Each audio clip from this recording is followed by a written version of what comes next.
I'm going to tell you how to get people to watch your videos for longer, and we're starting right now. Hello guys, Deathdealer here. If you're new here and you want to know how to grow your channel, do lots of video stuff, and watch some Minecraft content because we all know Minecraft is the best game on the planet, make sure to subscribe and hit the bell icon so you're notified of all future videos. In this video we're going to be talking about audience retention.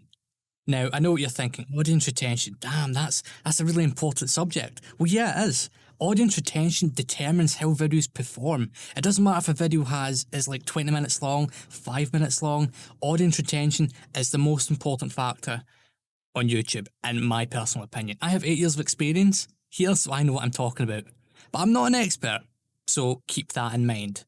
With that being said, let's get into these 5 tips on how you can increase your audience retention and get your viewers to watch your videos for longer. There is one bonus tip at the end of the video, so make sure you watch the entire thing. With that being said, let's go into it. So to start off this list, we're going to start off at the beginning of your video, because most of the time, if you look at your audience retention graphs at the beginning, you'll see a massive drop in viewers, especially if you're a gaming channel. Now, there is one way to avoid this. Whenever this happens, you normally have something boring at the beginning, so maybe a really long intro or something like that. What I'd recommend is you shorten that intro down.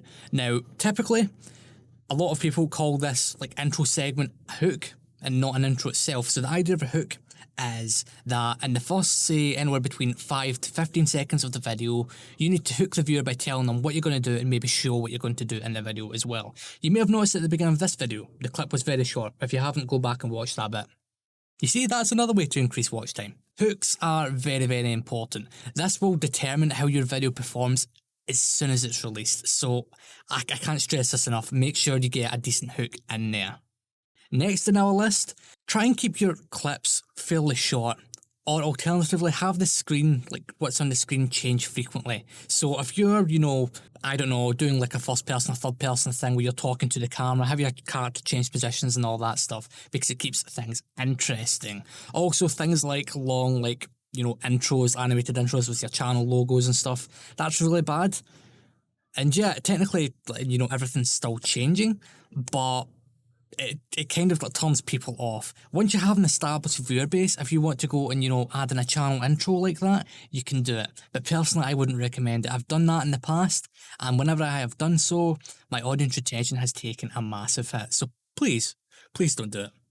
Another thing you can do is cut the fluff. Now, what do I mean by cut the fluff? Basically, if there's something in your video that isn't relevant to the topic you're talking about, so say if you're rambling on about something that isn't related, say you're talking about, I don't know, this date you had, or you went to the bowling, or something in the game that isn't relevant to what you're doing, just get rid of it. It's not relevant. People don't want to hear about that. They hear about this stuff every day, and when they're watching videos, they don't want to hear that stuff. They just want to watch the video and have some fun. So get rid of the rambling, get rid of the fluff, and your audience will enjoy it more. Another one here on the list is a bit of a strange one, because, I haven't actually tried this one out myself, but in past videos where I haven't had this feature, my videos have done a lot better. So YouTube cards, they are very, very useful for, audience engagement and, sharing content.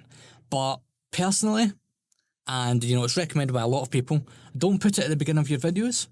So let's just say you're a gamer, so you're doing a tutorial on something someone else has designed and they've made a video on it. Don't link that video of theirs right at the beginning.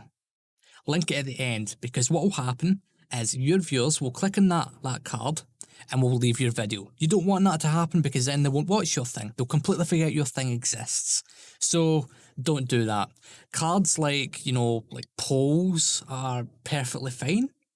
They're really good for engagement, and it might actually get people to leave a comment and like the video, things like that. Speaking of, if you haven't liked the video yet, you're a bad person, so make sure you like the video. Also, another thing with that, make sure you're reading your audience retention graphs when it comes to your cards, because, audience retention graphs are fairly useful. Now, let's say you've released a video, and it's maybe a few days old, so the audience retention graph is updated so you can see where all the peaks and drops are.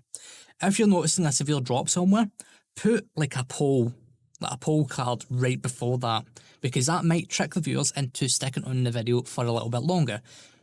Because, watch time is very important. We will do a video on watch time at some point soon. But the more audience retention you get, the more watch time you get, and the more your video will be promoted in the algorithm. Plus, it'll be suggested as well, which is very, very nice. Next on our list of things to increase your audience retention, avoid using words or phrases that indicate the video is complete or finished.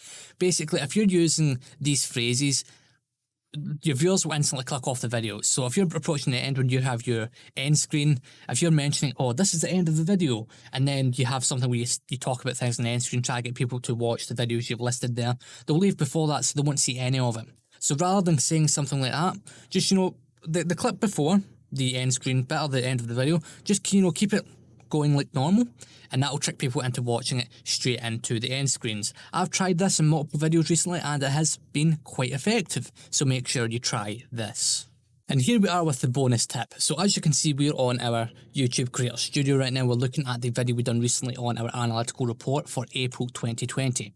Now, my point here is make sure you're reading audience retention graphs. This is the most important point of this video. If you don't read your audience retention graphs, you won't know what's going on. So let's use this one as an example. So right here, 31.4% of my audience watched the video. So that's 4 minutes and 36 seconds worth. As you can see, there's a lot of peaks and stuff. That's where people have been skipping through. So let's open this up and we can see this perfectly. So this is your audience retention graph. It is fairly basic. As you can see here, there's a drop at the beginning. It's not as severe as what I'm used to, but yeah, it could be worse. So what I can tell from this, without even watching the video, is I haven't got to the point fast enough, so people have left.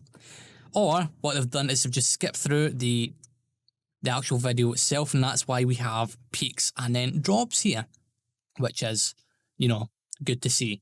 Now, another bonus thing with the audience retention graphs is right here.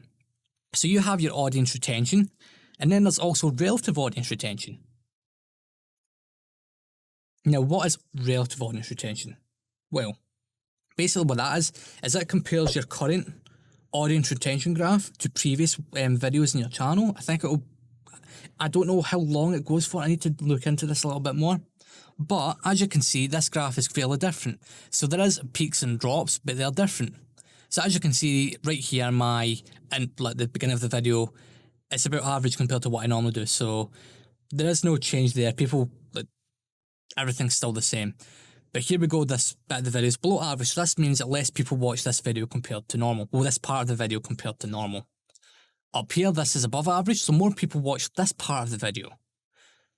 And this trend keeps on continuing. But yeah, you want to try and keep this, ideally, in the perfect scenario, above average at all times, because then your channel is constantly, doing better, it's constantly improving.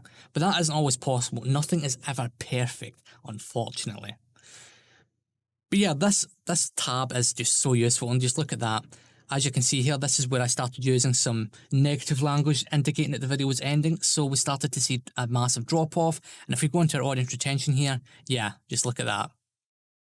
So that's just a massive drop-off there. You don't want to see anything like that. Thank you all for watching the video. If you haven't already, subscribe to the channel to be notified of all future videos.